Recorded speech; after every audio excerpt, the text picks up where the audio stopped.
Hello students, देखिए अब आज हम नेक्स्ट चैप्टर स्टार्ट कर रहे हैं इलेक्ट्रोकेमिस्ट्री। इससे पहले वाला चैप्टर सॉल्यूशन कंप्लीट हो गया है। सॉलिड स्टेट आप लोगों को 11th में पढ़ा दिया गया है। मे बी अभी ये कंफर्म नहीं है वो 12th के कोर्स में इंक्लूडेड है या वो 11th में ही था, तो कोई बात नहीं, अगर वो 12th में होगा भी तो हम बाद में कर लेंगे, ठीक है।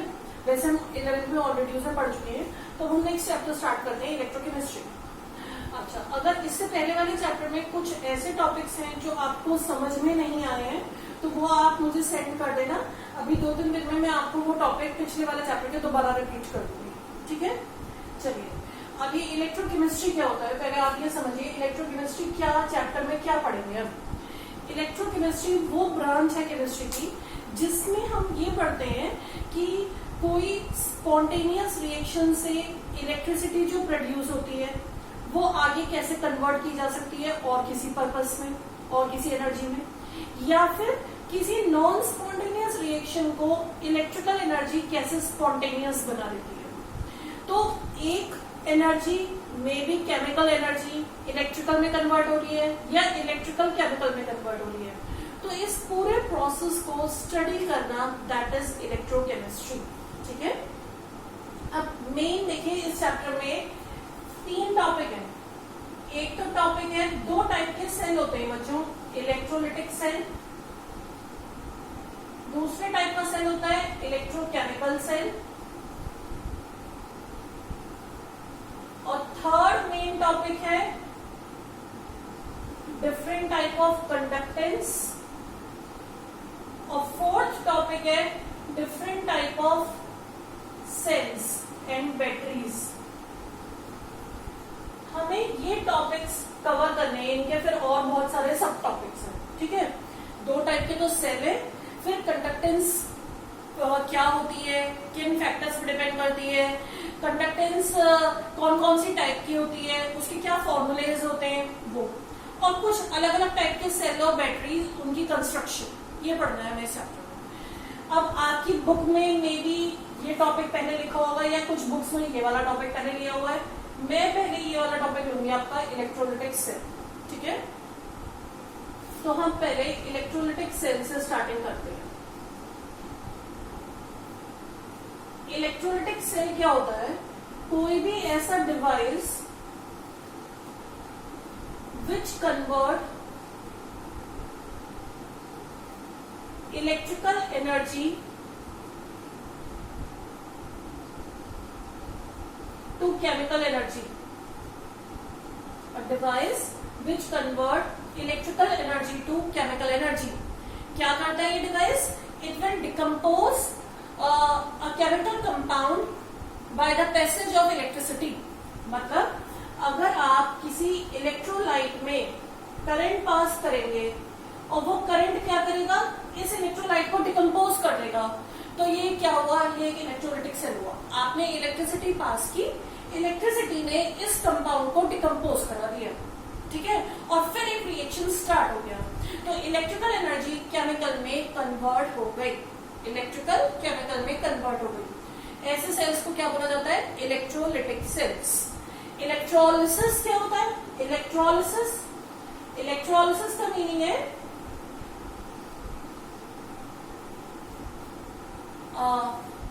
dissociation of an electrolyte in its molten or aqueous form by the passage of electricity। lysis, lysis word का क्या मतलब होता है, इलेक्ट्रोलिसिस। lysis वर्ड का मतलब होता है तोड़ना, ब्रेकिंग। तो breaking of an electrolyte, dissociating an electrolyte by passing electricity in it. Electrolytic cell में हमेशा क्या होता है, एक तो ये लिया जाता है बीकर, इसे आप बोल सकते हैं इलेक्ट्रोलिटिक टैंक, इलेक्ट्रोलिटिक टैंक। इसमें 2 रॉड्स डिप कर दी जाती हैं, दोनों रॉड्स सेम मटेरियल की होती हैं ज्यादातर, ठीक है, और इन्हें कनेक्ट कर दिया जाता है बैटरी से। बैटरी के 2 टर्मिनल, पॉजिटिव और नेगेटिव। ये जो बड़ा वाला टर्मिनल होता है पॉजिटिव और छोटा वाला रिप्रेजेंटेशन होता है नेगेटिव टर्मिनल का, ठीक है। जिस रॉड को हमने नेगेटिव टर्मिनल से कनेक्ट किया है उसे बोला जाता है कैथोड, जिस रॉड को हमने पॉजिटिव टर्मिनल से कनेक्ट किया है उसे बोला जाता है एनोड। नेगेटिव वाले को कैथोड, पॉजिटिव वाले को एनोड, ठीक है। अब इसमें जब करंट पास करना शुरू किया आपने, बैटरी कनेक्ट कर दी, बैटरी से करंट इसके अंदर जाएगा। जब करंट इसके अंदर पहुंचेगा तो ये इलेक्ट्रोलाइट डिसोसिएट हो जाएगा, डिसोसिएट हो जाएगा। डिसोसिएट होके ये आयन सेपरेट करेगा। मान लो ये NaCl का सॉल्यूशन है, तो ये पॉजिटिव और नेगेटिव आयन सेपरेट करेगा। पॉजिटिव आयन को क्या बोला जाता है बच्चों? कैटायन। नेगेटिव आयन को एनायन।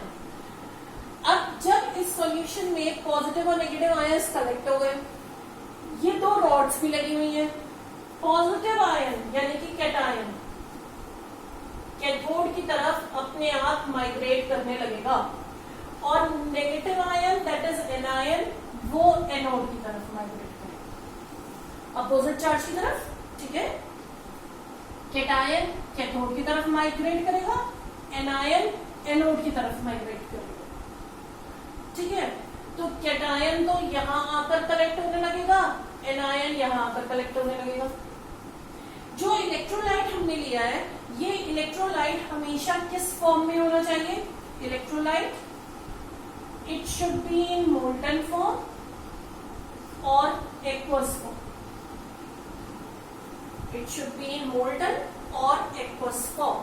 ठीक है, तभी इसमें से करंट पास होगा और तभी ये डिकम्पोज होकर इलेक्ट्रिसिटी जनरेट करेगा। तो अब क्या होगा बच्चों, जब आपने देखिए, फिर से सुन लीजिए, आपने इस इलेक्ट्रोलाइट को मोल्टन या एक्वस स्टेट में लिया। सॉलिड स्टेट में क्यों नहीं लिया जाता बच्चों? क्योंकि सॉलिड स्टेट में कोई भी कंपाउंड इलेक्ट्रिसिटी कंडक्ट नहीं करता, क्योंकि उसमें फ्री आयंस नहीं होते। NaCl को अगर आप सॉलिड स्टेट में ले लें, कोई इलेक्ट्रिसिटी जनरेट नहीं करेगा, क्योंकि उसमें फ्री आयन ही नहीं होंगे। तो एक्वस स्टेट या मोल्टन स्टेट में जब आप दो रॉड डिप करके उनको इलेक्ट्रोड बना दिया जाएगा, इन रॉड्स को क्या बोला जाएगा? इलेक्ट्रोड्स। तो एक टैंक लिया, उसमें इलेक्ट्रोड्स लगा दी, उसे बैटरी से कनेक्ट कर दिया। जब आपने करंट पास किया तो उसने इलेक्ट्रोलाइट को डिसोसिएट कर दिया पॉजिटिव और नेगेटिव आयन में। Positive ion goes toward cathode, negative ion goes towards anode, और इस प्रोसेस को क्या बोला जाएगा? इलेक्ट्रोलिसिस। अब देखिए, ये जो पॉजिटिव आयन होता है किसी भी कंपाउंड का, जैसे NaCl का पॉजिटिव पार्ट है Na, नेगेटिव पार्ट है क्लोरीन। तो पॉजिटिव पार्ट हमेशा कौन सा पार्ट होता है? Metallic.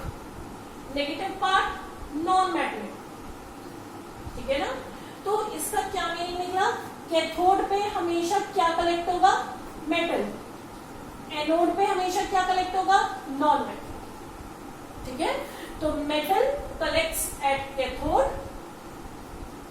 And non metal collects at anode, and this is electrolysis.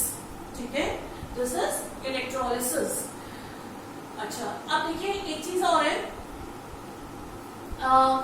ये जो मैंने आपसे कहा कि कैटायन कैथोड पे जाएगा। अब देखिए इधर कैसे जाएगा? पहले तो क्या हुआ, NaCl में जब करंट पास हुआ तो ये पॉजिटिव और नेगेटिव आयन में डिसोसिएट हुआ।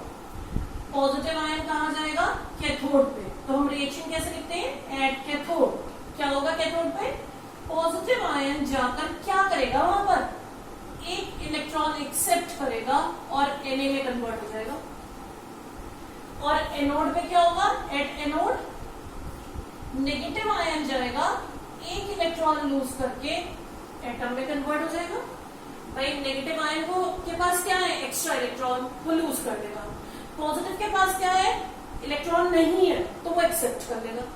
तो पॉजिटिव ने तो इलेक्ट्रॉन एक्सेप्ट कर लिए, नेगेटिव ने लूज कर लिए। Gain of electron is known as, बच्चों हमने लास्ट ईयर पढ़ा रिडॉक्स में, gain of electron is known as reduction. तो ये क्या हो रहा है? रिडक्शन। तो रिडक्शन कहाँ हो रहा है बच्चों? कैथोड पे। और ये क्या हो रहा है? Loss of electron, oxidation. तो यहां से हमें क्या बात पता चल गई? कैथोड पे हमेशा क्या होगा? रिडक्शन। और एनोड पे हमेशा क्या होगा? ऑक्सीडेशन। रिडक्शन क्या होता है? Gain of electron. ऑक्सीडेशन क्या होता है? Loss of electron. ठीक है, तो कैथोड पे हमेशा क्या जाएगा? कैटायन। कैटायन वहां जाकर क्या होगा, रिड्यूस। एनोड पे हमेशा क्या जाएगा, एनायन, वहां जाके क्या होगा, ऑक्सीडाइज। तो ये एक कंक्लूजन है इलेक्ट्रोलाइटिक सेल का कि इलेक्ट्रोलाइटिक सेल में क्या क्या होगा। ओके, देख लीजिए ध्यान से आप लोग। ओके